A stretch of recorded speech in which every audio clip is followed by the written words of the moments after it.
ఉదయం లేవగానే ఏం పనులు చేయాలి? ఇది కూడా పరమ కన్ఫ్యూజన్లో పెడుతున్నారు జనాలు. పొద్దున్న లేవగానే దండం పెట్టుకోండి, భూమికి స్తోత్రం చెప్తారు. ఆ స్తోత్రం మనకు గుర్తుండదు. ఉదయం లేవగానే ఏదో చేసేయండి. అలాగే యోగా క్లాసులు పెడితే ఉదయం లేవగానే ఏం చేయాలి? ప్రాణాయామం చేసేయండి. ఇవన్నీ అన్నీ ప్రాక్టికల్గా చెయ్యగలమా లేదా చూసుకోవాలి. అవే తప్పని నేను అంటలేదు. కానీ ఉదయం లేవగానే ఏం పనులు చేయాలో చెప్పడానికి మన పూర్వీకులు చాలా అందమైన సన్నిధి ఏర్పాటు చేశారు. ఏమిటో తెలుసా? పడగ్గదిలో పందిరి పట్టి మంచం ఉండేది కదా. పందిరి పట్టి మంచానికి రెండు పక్కలా కూడా అద్దాలు బిగించి ఉండేవి.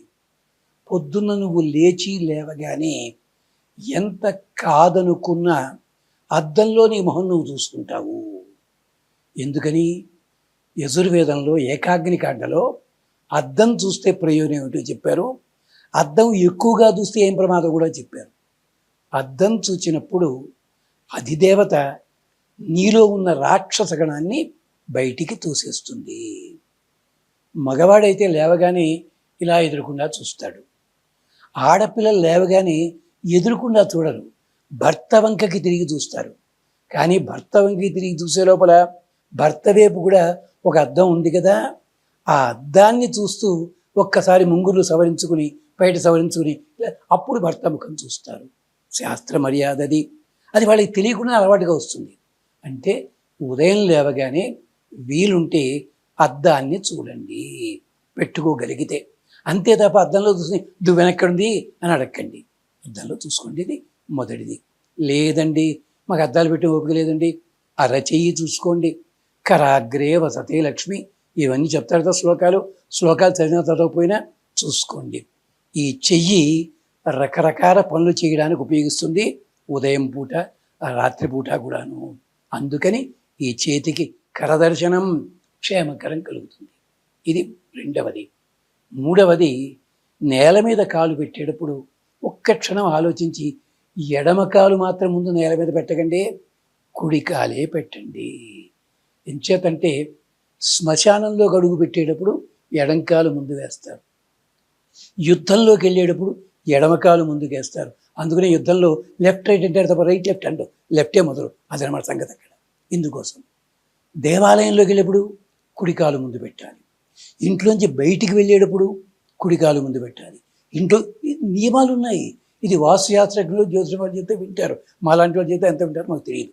అని చెప్పి దయచేసి కుడికాలే ముందు పెట్టండి, తర్వాత ఎడంకాలు ముందు పెట్టండి. ఇది చేయాల్సిన పని.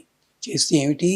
భూదేవిని ప్రార్థిస్తున్నారు, అమ్మా నన్ను నడిపించు జాగ్రత్తగాను అని చెప్పి. ఈ రెండు అయ్యాయి కదా. లేవగానే లేచే ముందు ఒక్కసారి తల్లిని తండ్రిని తలచుకుని నమస్కరించండి.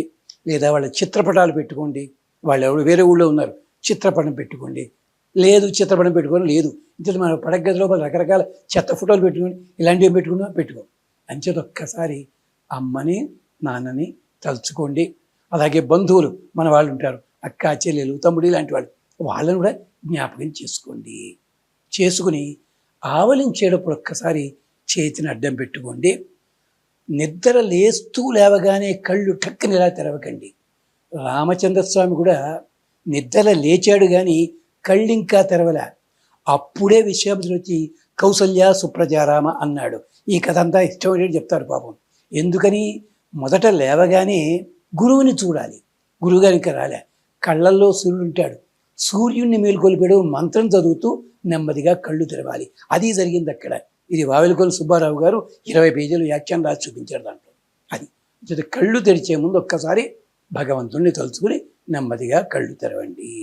ఇవి కనీసం అయిన తర్వాత వెంటనే న్యూస్ పేపర్ ఎక్కడుంది, టీ రెడీగా ఉందా, నిద్ర లేచాం కదా, బెడ్ కాఫీ అలవాటు, దిక్కుమాలిన అలవాటు లేదు, కాస్త దంతధావనం చేసుకోండి. ఇంకొకటి ఇక్కడ చెప్తే మీరందరూ తప్పనిసరిగా చేస్తారు నమ్మకం. ఉదయం లేవగానే అద్దం ముందు నిలబడి రెప్ప వెయ్యకుండా ఒక అర నిమిషం సేపు అద్దంలో మీ ప్రతిబింబాన్ని మీరు చూసుకోండి.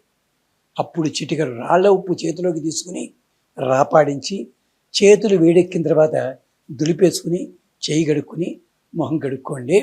మిగిలిన పనులు చేసినా చెప్పినా ఈ ఒక్క పని ఒక వారం రోజులు చేసి చూడండి. ఆ వారం లోపల మీ మనస్తత్వంలో, మీ ప్రవర్తనలో ఎంత తేడా వస్తుందో చూడండి.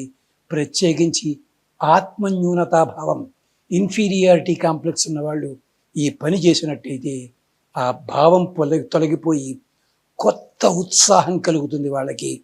అది కొన్నాళ్ల పాటు వాళ్ళు చేసినట్టయితే వాళ్ళలో లేని కొత్త ఉత్సాహం, ఉద్వేగం అంటే అద్భుతంగా కలుగుతాయి.